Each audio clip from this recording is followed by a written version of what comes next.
안녕하세요. 천안에 사는 45세 여성입니다. 저는 30대일 때 40대가 오는 걸 막연히 무서워했던 사람입니다. 그런데 벌써 머지않아 50대를 앞두고 있는 지금은 이상하게 평온합니다. 아무래도 제가 평범하지 않은 파란만장한 삶을 살아서 그런가 봅니다. 오늘은 감히 어쩌면 저보다 인생 선배님들 앞에서 제가 그동안 살아온 제 인생 이야기 한번 털어놓으려 합니다. 오늘 제 사연 함께 들어주시고 아낌없는 응원과 여러분의 생각 많이 남겨주시면 정말 감사하겠습니다. 그럼 제가 많은 힘을 얻어갈 것 같습니다. 저는 남들보다 조금 늦은 나이에 결혼을 했습니다. 결혼을 늦게까지 못한 특별한 일이나 아픈 사정이랄 건 따로 없었습니다. 그냥 일하면서 바쁘게 살다 보니 남들 결혼할 때 못했고 정신 차려보니 제 옆에는 그렇다 할 짝이 없더라고요. 만약 과거로 돌아간다면 저는 사랑을 마음껏 할 것 같아요. 사랑하는 것도 짝을 만나는 것도 다 좋은 때가 있다고 생각하거든요. 남편은 제가 37살일 때 처음 아는 사람 소개로 만났습니다. 그는 39살이었고 저보다 2살 연상이었습니다. 30대 적정 나이를 넘어가면 아무래도 짝을 찾기가 쉽지 않잖아요. 주변에 일단 싱글인 사람이 별로 없는 건 둘째치고 나이가 있는 만큼 다들 보는 눈이 높아지니까요. 그런데 이상하게 남편과 저는 첫눈에 서로를 마음에 들어 했습니다. 첫 만남부터 좋았지만 아무래도 둘 다 40대를 바라보는 적지 않은 나이라 20대 때처럼 막 스파크가 튀고 불타오르는 연애를 한 건 아니었어요. 그 대신 저희는 굉장히 안정적이고 편안한 연애를 했습니다. 연륜이 있으니 서로가 싫어하는 행동을 굳이 하지 않았고 서로를 무척이나 배려하면서 만났습니다. 적어도 연애할 때까지는요. 결혼도 연애처럼 그렇게 심플한 관계였으면 얼마나 좋았을까요? 저희는 그저 그런 스쳐 지나가는 가벼운 만남은 아니었지만 그렇다고 해서 처음부터 결혼할 마음으로 사귄 건 또 아니었어요. 그런데 몇 번 만나고 금방 이런 생각이 들기는 했습니다. 저 사람이랑 나 지금 이렇게 서로 잘 맞고 편한데 만약 결혼을 하게 된다면 어떨까 하는 생각이요. 저는 상대방이 부담스러워할까봐 따로 내색하지 않고 속으로 생각했어요. 그런데 신기하게도 그 사람 역시 그때 저와 같은 생각이 들었나 봐요. 조심스럽게 제게 말을 꺼내더라고요. 그러지 말고 우리 더 늦기 전에 결혼하는 게 어때? 지금이랑 달라질 건 크게 없을 거야. 우리 지금처럼 편안하고 안정적이게 만나자. 난 이렇게 따로 시간 내서 각자의 집에서 만나는 거 말고 우리만의 공간을 만들어서 언제나 함께이고 싶어. 싫어? 내키지 않아? 미안해요. 나 섣불리 대답 못하겠어. 당연히 나도 안정적인 게 좋아. 그런데 결혼은 아무래도 연애랑 다르게 당장 생각해야 할 게 많잖아. 아이 문제도 그렇고 조금 머리가 아프네? 아이? 분명 결혼하면 어른들은 아이 바라실 거야. 근데 난 아이 낳을 생각 전혀 없거든. 지금 급하게 가진다 해도 이미 노산이라서 나도 아이도 건강하리란 보장이 없으니까 무섭기도 하고. 에이, 그런 거라면 걱정하지 마. 아이는 안 낳아도 돼. 난 그저 더 나은 우리 둘의 삶을 위해서 결혼하고 싶은 거니까. 그게 우리랑 어른들 입장은 다르니까. 딩크에 대해서는 각자 알아서 문제를 처리해보자. 당신은 당신 부모님만 설득하면 돼. 난 우리 부모님한테 잘 얘기할 테니까. 그럼 이제 우리 결혼에 아무런 문제 없지? 그게 가능할까? 가능하게 해야지. 남편은 원래부터 자기는 아이를 별로 좋아하지 않았다며 결혼 후 딩크족으로 살겠다며 제게 약속을 했습니다.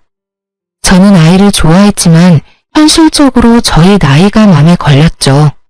그리고 혹시나 각자 부모님께 설명한다 해도 어른들 입장은 다를 수 있으니 예비 시부모님 인사드리러 가는 자리에 잔뜩 긴장하고 말았어요. 그런데 남편은 본인이 내뱉은 말처럼 알아서 잘 해결해뒀더라고요. 수지 씨, 애를 안 낳고 싶다면서요? 네. 엄마, 수지 씨는 그런 게 아니라 나도 같은 생각인 거 아시죠? 그래, 알지. 아이고, 근데 수지 씨 왜 이렇게 긴장했어요? 긴장 풀어도 돼요. 난 우리 아들 수지 씨 만나서 이렇게 결혼하는 것만으로도 너무 기뻐요. 요즘 세상에 애 안 가지면 뭐 어때요? 둘이 예쁘게 살면 되는 거지 뭐. 안 그래요, 여보? 우리 아들 평생 장가가는 모습 못 보고 죽는 줄 알았잖아요. 그래요. 수지 씨, 우린 며느리가 싫다는 일 강요할 생각 주어도 없어요. 물론 손주 있으면 좋기는 하겠다만 안 낳고 싶다면 그 의견도 존중해요. 결혼 같은 거 하고 싶지 않다던 내 아들이 단번에 결혼하고 싶은 사람이 생겼다 해서 나랑 우리 집사람이랑 많이 놀랐었어요. 이렇게 직접 보니까 아들이 잘 선택한 것 같네요. 앞으로 귀한 우리 아들 잘 부탁합니다. 네, 아버님, 어머님, 저도 잘 부탁드립니다. 수지씨, 내 말 맞지? 우리 엄마 아빠 열려있으신 분들이야. 꽉 막힌 옛날 사람들 아니라고. 그러니까 나 믿고 따라와줘. 네, 성범씨. 그렇게 저희는 양가 부모님의 축하를 받으며 결혼을 준비했습니다. 왜 애를 안 낳냐 하는 비난이나 우려는 없었어요. 그저 애가 대수냐, 너무 행복하면 됐다, 드디어 늦게라도 장가를 보낼 수 있어서 마음이 놓인다 등등 양가 어른들의 격려와 응원을 들으면서요. 남편과 저는 한 살 더 먹기 전에 하루라도 더 젊은 날 결혼식을 하려고 발등에 불이라도 떨어진 듯 결혼 준비를 급하게 했습니다. 그래서 교제한 지 1년도 안 되어 결혼에 꼴이 나게 됐습니다. 만약 제가 젊은 나이였으면 다들 성급하게 준비하는 거 아니냐며 주변에서 말을 보탰겠지만 나이가 있는 만큼 주변에서도 축하만 했지 별말 없었어요.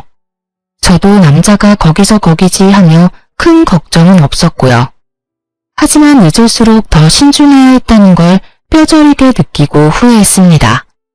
저희 남편은 대기업 회사원이었는데 세금 떼고 월급이 500만 원 좀 넘었습니다.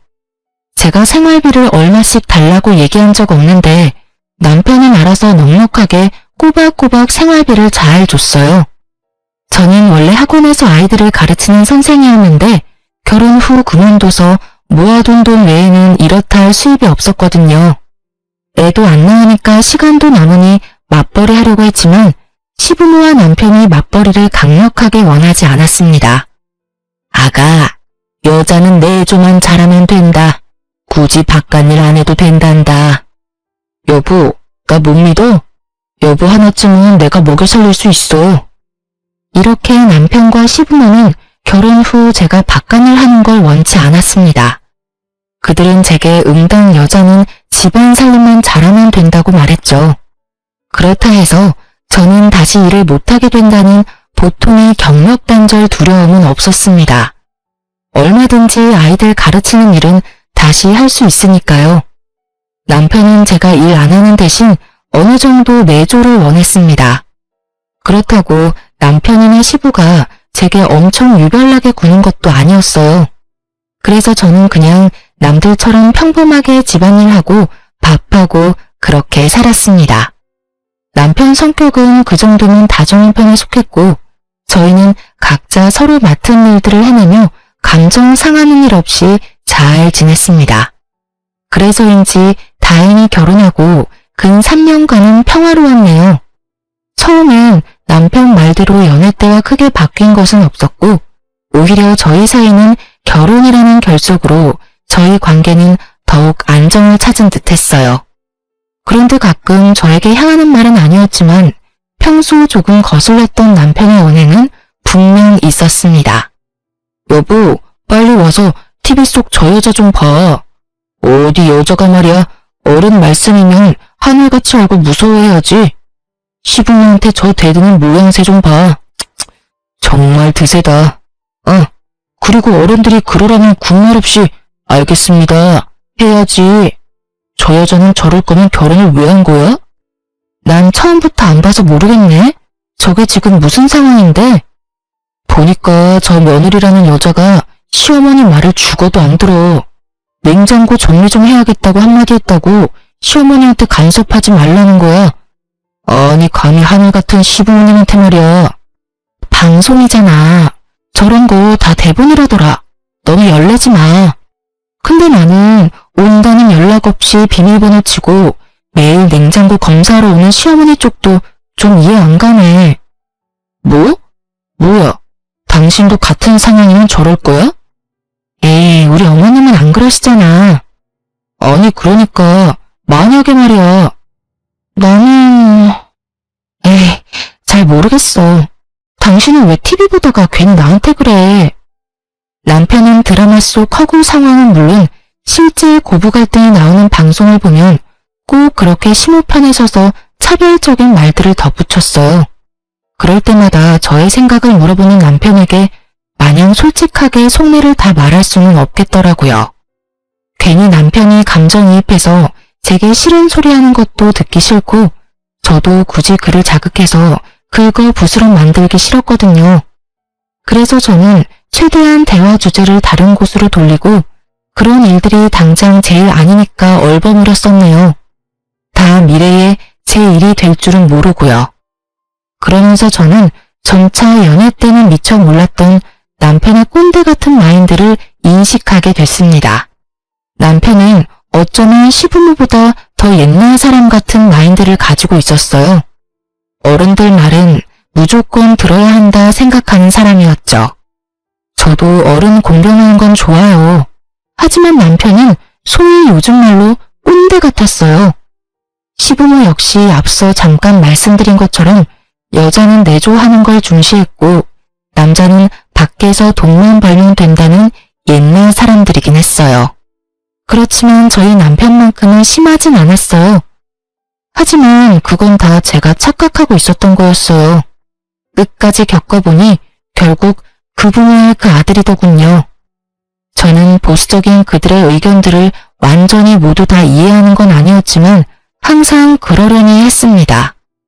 시가에서 제사를 크게 여러 번 지냈지만 거기에 대해 큰 불만도 없었습니다. 저 또한 제사 지내는 집안에서 자랐거든요. 그리고 시댁에 인사하러 가는 것들도 저는 크게 부담이 없었어요. 오히려 자주 인사드리러 갔기 때문에 시모랑 금방 친해졌고 그 흔한 고부 갈등 같은 것도 전혀 없었으니까요. 하지만 순응하던 제가 변하자 점점 저희 결혼 생활에도 조금씩 금이 가더군요. 제 내조에 아무런 불만 없던 남편과 시부모가 한 가지 사건으로 쥐 잡아먹듯 괴롭히며 저에게 달려들었거든요. 다름이 아니라 이미 저희는 3년 전에 아이를 낳지 않겠다 합의하고 결혼을 한 거잖아요. 그런데 갑자기 남편의 생각에 변화가 생겼는지 아님 시부모가 원하는 건지 뜬금없이 제게 아이를 낳자 하더군요. 여보, 우리 아무래도 애가 한 명 정도 있는 편이 좋지 않을까? 어? 아이? 갑자기 무슨 말이야 그게.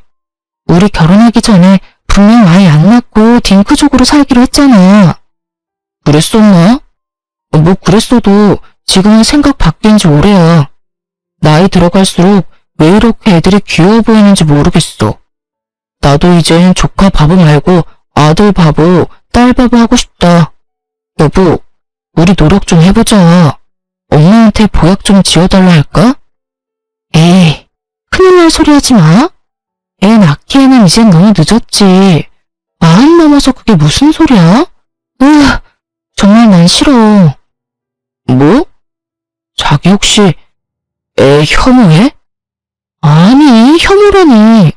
내가 혐오하면 조카도 예뻐하겠어? 그래, 다행이다. 혐오하는 거 아니지? 그래, 당연하지. 난 그냥 노선의 위험이 싫을 뿐이야. 괜찮아, 괜찮아. 그냥 한 명 낳자. 뭐? 지금 자꾸 뭐가 괜찮다는 거야? 아니, 당신이 낳고 싶다 해서 애가 바로 나아지는 게 아니잖아. 게다가 내가 위험한 건데 당신이 뭐가 괜찮다는 거야? 아니, 당신 나랑 같이 부부로 살면서 이제 내 성격 잘 알 거 아니야? 설마 아직도 내 성격 모르겠어? 다들 결혼 전에는 당연히 서로 듣고 싶은 말만 해주고 보기 좋은 모습만 보이려고 내숭 부리잖아. 나도 그랬던 것뿐이야. 근데 이제는 당장 아이가 필요해. 도대체 몇 번을 말하게 만들어? 여자라면 그런 리스크들을 감수하는 게 당연하잖아. 당신은 애가 뭐 물건이야? 생명 이야기하는데 뭘 그렇게 마트에서 물건 고르는 것 같은 뉘앙스로 말해. 당신 뭐 필요하다고 말하면 애가 바로 생기냐고. 그리고 진짜 말하는 거 너무 웃기잖아. 나보고 리스크를 감수하라고? 당신 만약 나 애 낳다가 죽기라도 하면 어쩔 건데. 나 지금 엄청 무서워. 난 분명히 노산 싫다고 말했었잖아. 나 이 결혼 당신만 믿고 한 건데 갑자기 나한테 임신을 강요하는 느낌이라 좀 당황스럽다. 내가 당신이랑 결혼한 이유는 말이야. 딱 한 가지야. 난 우리 엄마 아빠한테 나 닮은 손주 안겨드리고 싶어. 그거 아니었음 난 평생 혼자 살았을 거야. 그게 다 무슨 소리야. 전엔 그런 말 나한테는 안 했었잖아. 그래 거짓말한 거지. 그렇게 내가 딩크하자고 밑밥 깔아놔야 당신이 거부감 없이 나랑 바로 결혼할 테니까. 뭐? 진짜 이기적이다. 어떻게 그런 거짓말을 해. 난 싫어. 절대 애 안 낳을 거야. 앞으로 나한테 그 어떤 기대도 하지 마. 당신 말 듣고 내가 딱 결심했어. 아이씨, 그럼 네가 우리 엄마한테 가서 말해봐. 애 안 낳을 거라 못 박으라고 네가 직접 말이야. 못하지? 못하겠지? 당신 정말 책임감 없다. 내가 알던 그 남자 어디 갔어? 아니, 그 반대야. 책임감이 있으니까 아이 낳자고 하는 거지. 그 후로 저희는 아이 얘기만 나오면 서로 토시 하나 안 틀리고 매번 똑같은 레파토리로 말싸움을 하곤 했습니다. 저는 절대 못 낳는다였고 남편은 무조건 낳아야 한다였죠. 남편의 집요함이 통하지 않자 얼마 안 가 시부모까지 대놓고 임신 압박을 주더라고요.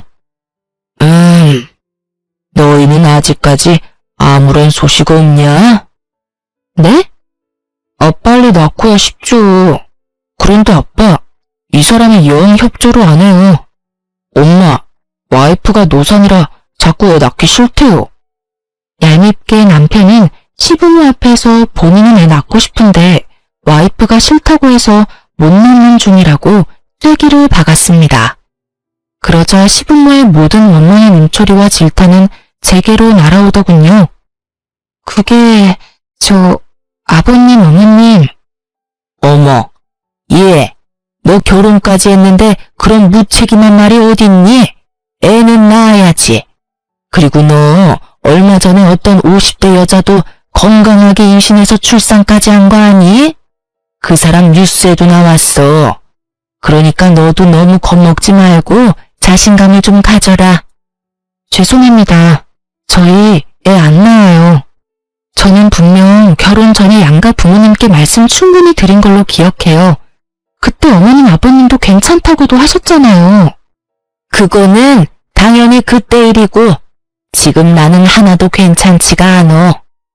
에이그 고집하고는 요즘 안 그래도 20, 30대 저출산 때문에 아주 심각하다는데 애미 넌 이 나라를 생각하는 마음 같은 건 조금도 없니? 얼른 한 명 낳아서 애국해야 할 거 아니야? 시모에 이어 시부가 제게 애국심이 없다며 혀를 끌끌 찼습니다. 그 뒤로 시모는 TV 속 나오는 사연들처럼 말도 없이 수시로 저희 집을 들이닥쳤습니다. 청소를 똑바로 해라. 매일 새 반찬 미리 만들어놔라. 잔소리 폭탄을 하며 제게 스트레스를 줬어요. 그러다 하루는 온 가족이 또 저를 회유하려고 하더군요. 시모는 저 먹일 잔뜩 보약을 지어와서 이렇게 말했습니다. 아가, 일전에 너 애기 낳기 싫다는 말은 내 못 들은 걸로 하마. 자, 이거 여자 몸에 좋은 한약이다. 한의원 가서 제일 귀하고 비싼 것들로만 지어왔으니까 넌 그냥 삼시세끼 밥만 잘 챙겨 먹고 이 한약들 한 방울도 남김없이 야무지게 챙겨 먹어라. 한약이요? 그래, 임신 잘 되는 한약이야. 우와, 당신 정말 결혼 잘했지? 이렇게까지 배려해주는 시부모님 세상 어디 없어. 시부모와 남편 중 단 한 명도 제 이야기를 들어주는 사람은 없었습니다. 벽에 대고 얘기하는 느낌이라 저는 입을 꾹 다물어 버렸어요.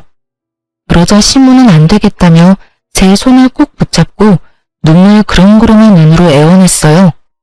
아마 강압적인 방법이 안 되니까 눈물 호소한 거였겠죠? 예, 너 무섭고 힘든 마음 왜 모르겠니? 충분히 안다. 그럼 일단 노산이 무서운 거면 산부인과 진료라도 받아보자꾸나. 애를 꼭 낳든 안 낳든 여자는 자궁이 건강해야 해. 응? 이게 다 너를 위해서야. 시모는 저를 볼 때마다 그렇게 끊임없이 설득과 강요를 했고 결국 끈질긴 시모 덕에 마음 약한 저는 시모가 예약한 산부인과 진료를 남편과 함께 받으러 갔습니다. 의사는 산모가 고령이기는 하지만 나이에 비해 건강하고 산전 검사 결과 임신이 아예 불가능한 게 아니라 하더군요. 그리고 오히려 저보다는 남편에게 경고를 했습니다. 남편분, 웬만하면 담배랑 술을 줄이세요. 그럼 저희 아직 임신하기 늦지 않았죠? 아이 가질 수 있는 거죠? 네, 다만 건강관리 잘 하세요. 그때 의사가 하는 말에 저도 묘한 안도감이 들면서 잠깐 희망을 봤던 것 같아요. 또 시부모와 남편의 말을 들었을 때는 임신이라는 게 무섭게만 느껴졌는데 장소가 산부인과다 보니 엄마가 되고 싶다는 본능이 깨어나더라고요. 당신 이래도 또 노산 타령할래? 지금 안 낳으면 우리 영영 애 못 가져. 좋아. 그 대신 딱 한 명만 낳는 거야? 정말? 절대 고집 안 꺾일 것 같더니 이렇게 쉽게 꺾였어. 고마워 여보. 저는 나름대로 큰 결심한 건데 그 순간에도 제게 꺾였다라는 과격한 표현을 쓰는 남편이 한편으로는 좀 못나 보이기도 했습니다. 그런데 사실 친정아빠도 그즘 손주 보고 싶다고 자주 말했었고 저도 티는 안 냈지만 신우가 낳은 시조카 크는 모습 보면서 마음이 혼란스럽긴 했어요. 시조카가 3살인데 너무너무 귀여웠거든요. 시조카도 그렇게 귀여운데 제 자식이면 도대체 어떤 감정이 들까 궁금했습니다. 잘 생각했다. 아가, 정말 잘 생각했어. 넌 아이 낳기만 해. 우리가 다 키워줄 테니. 그리고 네 남편이 너 모시고 살 거다. 그럼요. 제가 마누라 여왕님처럼 모시고 살아야죠. 하지만 그 평화도 잠시였네요. 제가 애를 낳는다는 결정에 양가 집안에서 더할 나위 없이 너무 좋아하셨죠.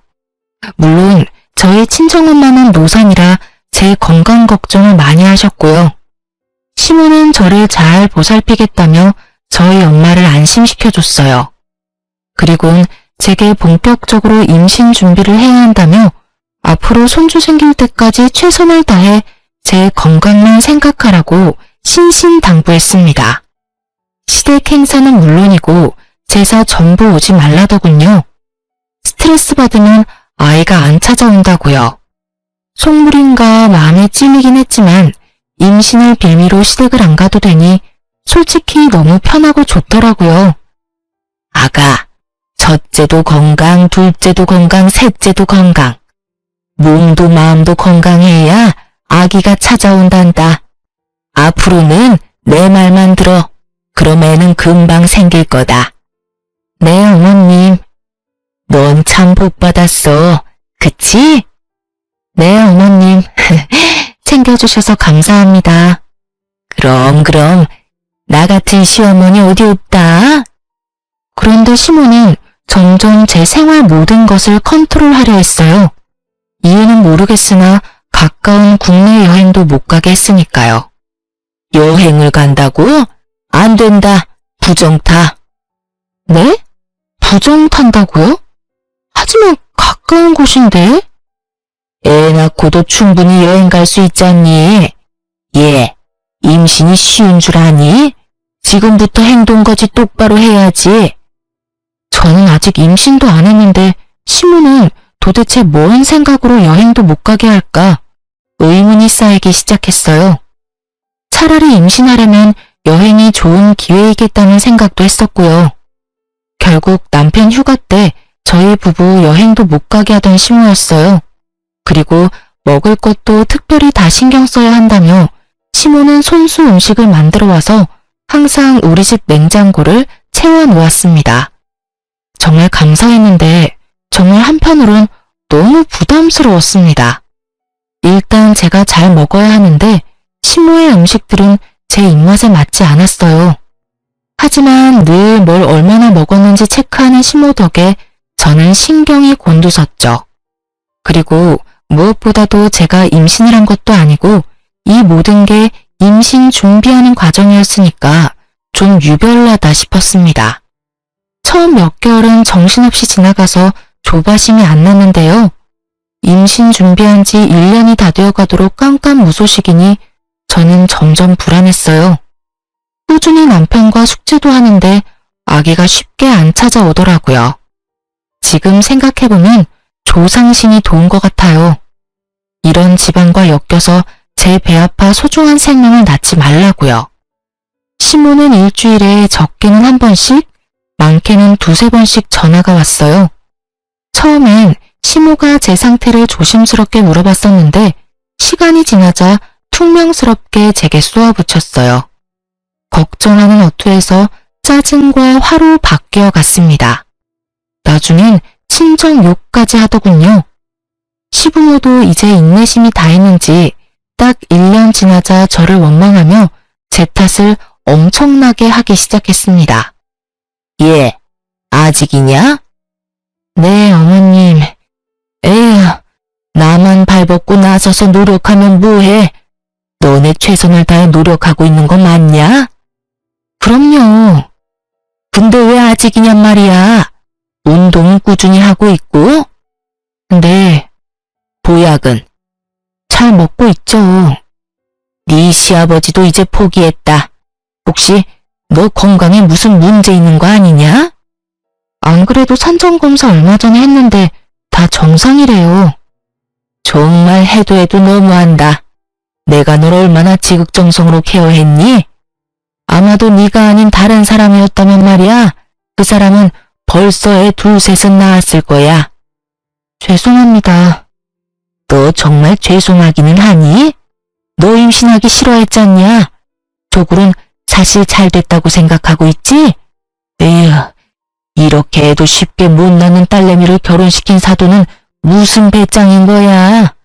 사돈도 정말 생각이 없나 봐. 아주 양심이 없어. 불쌍한 내 아들 어떡할 거냐? 어머님, 그건 말씀이 좀 지나치세요. 어머머, 너 눈 똑바로 안 뜰래? 참나, 우리가 해준 보약이랑 반찬들은 받아 먹을 때만 좋았지? 내가 그 정성을 다했는데 너한테 고작 이런 말도 못해? 아무리 그래도 친정 부모님 함부로 말씀하시는 건 아니죠, 어머님. 애초에 임신은 제 욕심이 아니라 어머님, 아버님 욕심에서부터 시작된 일이잖아요. 그리고 제가 보약 그만 지어달라 말해도 억지로 지어와서 먹이셨고 반찬도 알아서 해먹는다 해도 어머님이 고집 부리셨잖아요. 좋은 마음으로 저는 어머님이 하라는 대로 한 수밖에 없어요. 그러니까 더 이상 저희 친정 부모님 욕보이지 마세요. 꼴에 자존심 부리기는 큰 소리를 칠 입장이냐 네가? 아니 그냥 남들처럼 임신만 하면 끝나는 일인데 그게 어려워? 그리고는 시모는 기회를 많이 줬다며 자포자기한 목소리로 그러더군요. 에휴, 됐다. 애는 됐어. 더 이상 희망 고문 당하기 싫다. 아무래도 너라는 그릇이 잘못됐어. 임신은 글러먹은 것 같다. 아이고, 그동안 너한테 쏟아부은 내 시간과 정성 돈 아까워라. 예, 요새 네 신우 고깃집 일손이 모자라. 이제 난 너 포기했으니 거기 가서 일이나 좀 도와라. 네? 무슨 말씀을 그렇게 심하게 하세요? 내가 심해? 네가 더 심하지. 예, 너 솔직히 내가 많이 배려해줘서 그동안 제사도 혼자 쏙 빠지고 시집와서 네가 한 게 뭐가 있냐? 요즘 인건비가 금값이라는데 가족끼리 도와야 하지 않겠냐? 내가 너한테 쓴 돈이며 시간이 다 얼마야? 돈으로 환산해봐라. 그거 내 딸한테 다 갚아. 밥은 줄 테니 돈은 바라지 말고 무급으로 일해라. 네가 여태 누린 것들 말야. 눈에 보이지 않아도 다 빚이야. 빚이요? 웃어? 이게 정말 정신 못 차리네. 네, 웃기네요. 어머님 결국 이러시려고 애 낳기 싫다는 저 들들 볶으신 거였어요? 너 뭐라고 했냐 지금? 싫습니다. 저 아가씨 가게에서 노동하려고 이 결혼한 거 아니에요. 애초에 어머니한테는 제가 애 낳는 수단 그 이상도 그 이하도 아니었나요? 저는 그래도 한 가족이라 생각했어요. 참나, 끝까지 자존심 부리네. 못하겠으면 당장 내 아들이랑 이혼해라. 이게 어디서 감히 받기만 하려 해? 고깃집 도와주는 게 뭐 어렵다고 정말. 시모가 친정을 들먹이며 선을 넘기 시작할 때 고민할 것도 없이 이 지병과 연을 끊어야겠다 마음먹었어요. 그날 저는 남편을 시댁에 끌고 가 당당하게 소리쳤어요. 저희 이혼하겠습니다. 애 안 낳기로 합의하고 결혼했는데 갑자기 애 낳으라고 온 식구가 강압적으로 난리치던 것도 억울하고요. 이젠 애 못 낳는다고 구박하는 거 더 이상 저도 못 참겠어요. 너 지금 무슨 행패야? 어머님이 말이야. 나 임신 못하는 그릇이래. 그러니까 아가씨 부부 고깃집 가서 무급으로 일이나 도우라잖아. 여태까지 내가 시가 식구들에게 빚만 졌으니까 몸으로 갚으라고. 그래서 그게 뭐? 진짜 이혼한다고 할 줄은 몰랐는지 시부모 꽤 당황하더라고요. 하지만 시부모나 남편이나 끝까지 절 무시했습니다. 그래, 이혼하자. 엄마 말이 다 맞는 말이구만. 뭐? 너도 끝까지 참 쓰레기구나. 처음부터 나 속여서 결혼한 거 보면 답 나온다. 저런 부모 밑에서 뭘 배웠겠니? 뭐? 근데 이게? 남편이 제게 달려들자 시부모는 더럽게 엮이지 말라면서 그를 말리더군요. 집도 우리 아들이 했고 해온 거 없는 넌 그냥 그대로 몸만 나가면 된다. 아니요? 제가 해온 혼수는 다 가져가야죠. 에이, 독한 것. 저는 결혼 전에 해온 혼수를 이삿짐 센터 통해서 전부 친정에 옮겼습니다. 친정 부모님한테는 내막을 자세하게 얘기는 못했지만 이혼한다고 말씀드리니 두 분 다 알겠다고만 했어요. 저는 남편과 시댁에 정이 떨어진 대로 떨어진 상태라서 최대한 빨리 이혼하고 싶었습니다. 그렇게 2달 만에 합의 이혼했고 아빠는 딸이 이혼녀가 된 것을 받아들이기 힘들어 보이셨어요. 엄마는 아무래도 제가 임신으로 시달렸던 것들을 대충은 아니까 저한테 이혼 잘했다고 하셨고요. 이혼 후 억압되었던 결혼 생활에서 벗어나서 저는 다시 일을 시작하고 바쁘게 지냈습니다. 그러던 어느 날 전 남편을 소개해줬던 지인에게서 연락이 왔어요. 그놈 재혼한 거 알아? 재혼했어? 내가 미안해. 그런 놈인 줄도 모르고 소개시켜줘서. 전 남편이 저랑 이혼한 지 1년도 안 돼서 재혼을 했다고 하더군요. 저는 지인에게 과거의 사람이고 괜찮다 했지만 지인은 정말 그런 쓰레기인 줄 몰랐다고 미안하다 사과했어요. 아니야, 난 괜찮아. 근데 이젠 그놈 내 인생에서 말끔히 아예 지우고 싶어. 근데 있잖아, 그게 다가 아니더라. 그놈 재혼 상대가 글쎄 막 출산한 미혼모라는 소문이 쫙 퍼지더라고. 재혼한 지 얼마 안 됐는데 갓난아기 데리고 다니는 걸 본 사람이 있나 봐. 그래서 알아보니까 그 미혼모가 내 대학 후배더라. 세상 참 좁지? 그리고 지금부터 내가 하는 말 잘 들어야 해. 너무 충격받지 말고. 들어보니 지인의 대학 후배인 여자는 어느 날 갑자기 배가 부른 상태로 나타났대요. 점점 배는 불러오는데 누구랑 결혼한다는 소식은 따로 없고 다들 아기 아빠가 누군지 궁금해했지만 알려주지 않았다네요. 그래서 미혼모구나 지레짐작하고 있었는데 아무 말 없던 후배가 갑자기 결혼한다며 지인들에게 청첩장 돌리며 자기 미혼모 아니라고 해명했다고 하더라고요. 남자친구랑 잠시 헤어졌다가 다시 붙었고 애는 혼자 키우려 했는데 같이 키우기로 했다고요. 네, 그 여자는 사실 제 남편의 상간녀였고 저희가 혼인 관계에 있을 때 남편의 아이를 가진 거였어요. 어쩐지 제가 이혼하자고 할 때 한 번도 붙잡지 않는 남편 보고 조금은 이상하다 생각은 했어요. 설마 여자가 있을 줄이야 생각도 못했네요. 저는 상간녀의 연락처를 얻어냈고 더 이상 바보처럼 당하고만 있지 않으리라 다짐했습니다. 여보세요? 네, 말씀하세요. 저 누군지 알겠어요?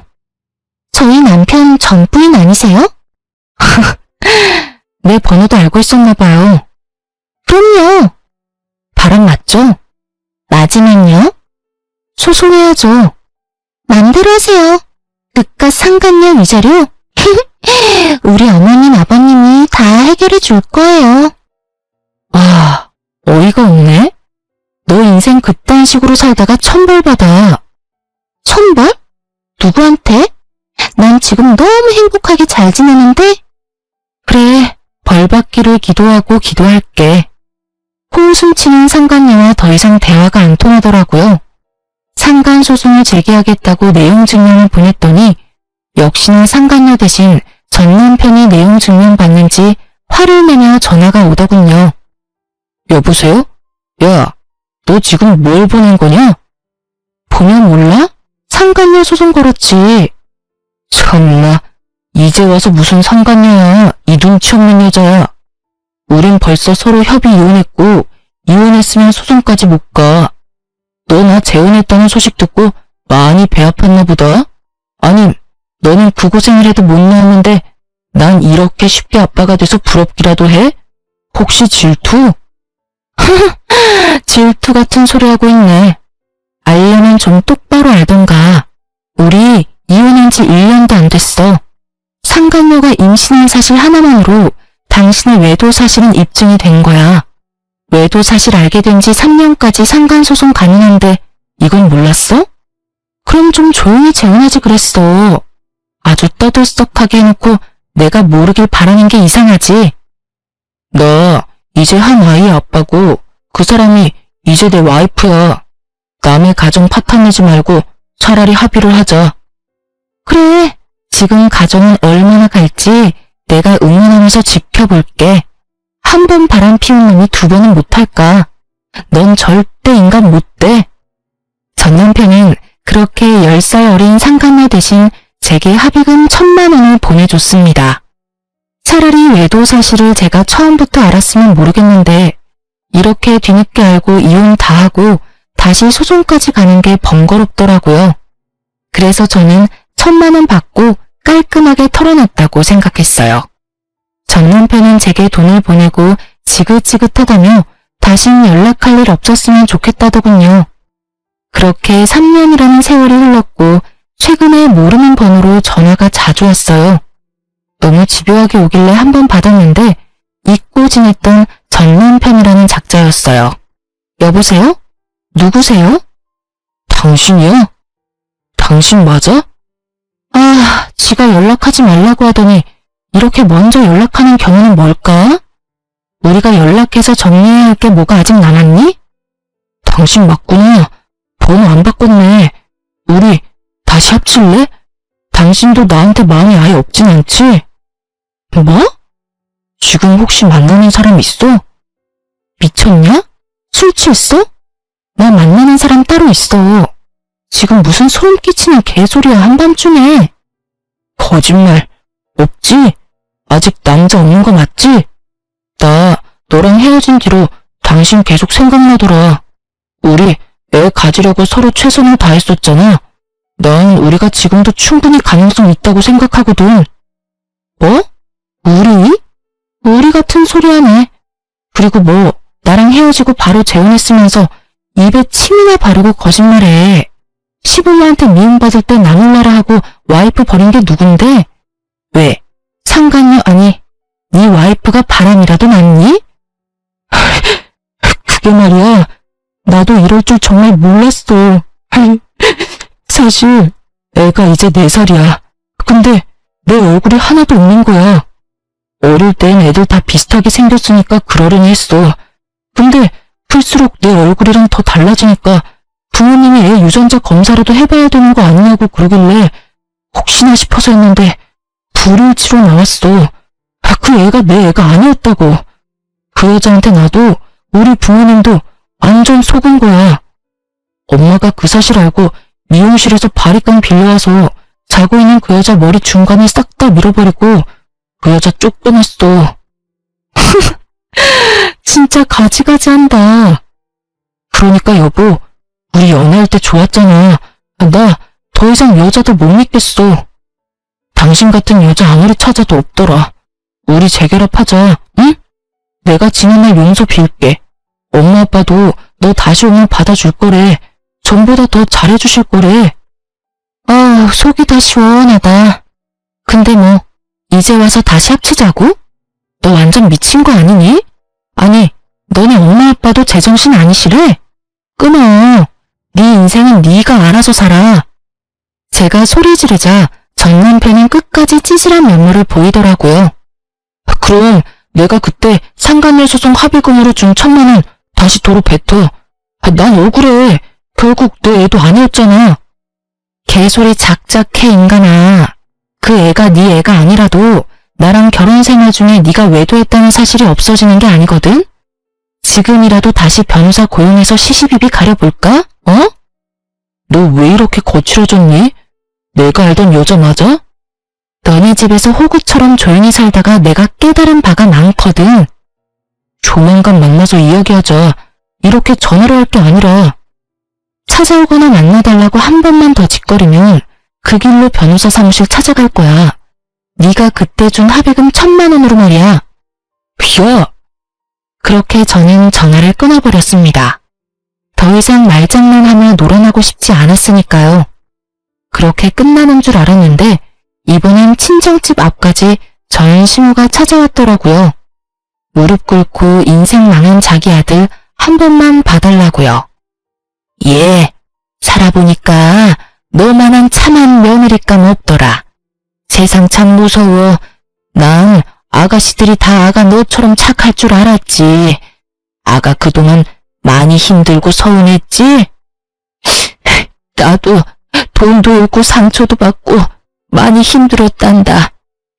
우리 지난날 아픔 상처 잊고 서로 보듬어 가면서 살자꾸나, 응? 글쎄 그 몹쓸 물건이 우리 돈까지 다 해먹고 갔단다. 아줌마, 무슨 일인지는 모르겠지만요. 더 이상 제 알 바 아니잖아요. 소름 끼치는 소리 그만하고 일어나세요. 저보고 몸만 가지고 나가라던 그분이 지금 왜 이러시는 걸까요? 그리고 제가 미쳤다고 그 지옥을 제 발로 걸어 들어가겠습니까? 아, 아줌마가 저한테 와서 이러는 걸 보니까 뭐 아줌마 아들이 별 볼 일 없다는 건 드디어 비로소 알았나 보네요. 움찔거리던 전 시모는 거짓 눈물을 흘리며 제 바짓가랑이를 잡고 늘어졌어요. 제발 아가, 우리한테 한 번만 기회를 주렴. 글쎄, 아무래도 그 여자애가 처음부터 돈을 목적으로 내 아들한테 접근한 것 같아. 뱃속 핏줄까지 속이면서까지 말이야. 당신 지금 우리 집 앞에서 뭐 하는 거야? 아이고 사돈, 오랜만입니다. 잘 지내셨어요? 잘 지냈냐고? 내가 당신이랑 당신 아들 때문에 잘 지냈을 리가 있겠어? 내 딸 눈에 피눈물 나게 한 것들 때문에 난 한동안 잠을 못 잤어. 오냐, 오늘 잘 찾아왔다. 너, 내가 전부터 주고 싶은 게 있었거든. 그때 그 광경을 목격한 저희 엄마는 너 잘 왔다면서 걸레번 구정물을 가져와 전 시모의 얼굴에 확 뿌렸답니다. 에이, 이게 뭡니까? 뭐긴 뭐야. 지금 당신이 흘리는 그 가짜 눈물만큼 더러운 구정물이지. 냄새가 지독할 거야. 혹시라도 불쾌한 인간들 찾아올까봐 내가 몇 날 며칠 썩혀놨거든. 아니 사돈. 누구 보고 사돈이래? 경찰 부르기 전에 쏙 꺼져. 못된 여편네야. 그렇게 저는 친정엄마 덕에 시원한 복수를 마무리할 수 있었습니다. 그 후로 전 남편은 지인들 사이에서 나쁜 소문은 무성해지고 평판이 급속도로 나빠졌다 합니다. 또 모임이란 모임은 쪽팔려서 전부 관뒀다고 하더라고요. 정말 쥐죽은 듯이 살다가 상간녀의 진실을 알게 된 후 초스피드로 이혼했다네요. 그리고 아이 핏줄을 속인 것도 모자라 그 상간녀의 친정 부모가 알고 보니 전문 부동산 투자 사기꾼이었다네요. 지방에 있는 땅에 개발 소식이 들어온다며 투자하라며 건의해놓고 개발 가능성이 거의 없는 땅을 속여 팔아서 손해보게 만드는 수법이었죠. 전 시부모 그 전문 사기꾼들에게 홀려서 3천만 원씩 각자 투자했었다고 하더라고요. 땅을 1억도 안 되는 돈으로 살 수 있다고 꼬드기니 사돈이 설마 거짓말이라도 칠까 아니란 마음으로 종잣돈을 전부 투자했나 보더라고요. 솔직히 생돈 날린 시부모 한동안 시름시름 앓았다는 소식 듣고 꼴 좋다고 생각했습니다. 그놈의 손주 타령 그렇게 하더니 가짜 손주한테 그만 홀려서 상간녀 집안에 그동안 간이고 쓸개고 다 빼앗긴 거죠. 전 시부모와 전 남편 보면서 결국 제게 지은 죄가 있으면 다른 어떤 방식으로든 꼭 반드시 업보가 돌아온다 생각했습니다. 제게 상처 주고 저를 내쳤던 그들이 평화가 깨져서 너무 행복했어요. 하지만 그들의 불행을 너무 오랫동안 곱씹지는 않으려고요. 저도 건강한 마인드로 제 인생 잘 살아야죠. 그래서 이곳에 털어놓고 또 새로운 마음가짐으로 살아가려 합니다. 저는 아이들 가르치는 일 다시 하면서 안정 많이 되찾았고요. 현재 친정 부모님 집에서 같이 살고 있습니다. 하지만 이젠 상대방에게 맞춰가는 삶은 제게 어려울 것 같아요. 누군가를 다시 사랑하는 건 어렵더라도 그냥 저는 제 자신을 사랑하면서 제가 행복한 삶을 살려고요. 여러분도 여러분의 행복을 위해서 사셨으면 해요. 지금까지 긴 사연 들어주셔서 감사합니다.